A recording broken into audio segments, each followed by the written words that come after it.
Kasi sinasabi ko natin dito, yung bagong Pilipinong topic natin, Yes. sinasabing nangyayari na eh. Ang pinag-uusapan natin ngayon, maybe it's about time. Oo. Itong episode natin, to say na this is the start, Oo. bagong Pilipino nga. Yes. Siguro talaga maging ano na tayo, i-all out natin yung suporta natin.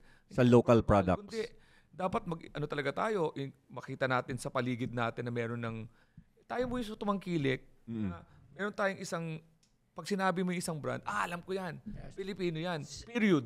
Kaya ikaw, anong alam mong local brand aside from Bench and Pesh? Ate, Rusty Lopez. Yes, Shoes, Rusty yes. Lopez. Alam ko, Babson, alam ko. Bambino. O, di ba? Alam ko yan. Talagang Greg Shoes. May Bambino. Ever Bilena. Oo. Bilena. Seco Sana. Oh, Uy, ngayon, Sonny. Teka, hindi natin kailangan lumayo. Ang SM dati ang tawag Shoemart. Sumart. Pero yung mga local, sabi niya is mainstream eh. Oh. Pero yung local na katulad Oo. ko sa Cali. Pero they started small. Oh. Lahat yan started, most of them, they started small. Na halos walang puhunan, di ba? Yung mga ganyan. Lumaki lang talaga.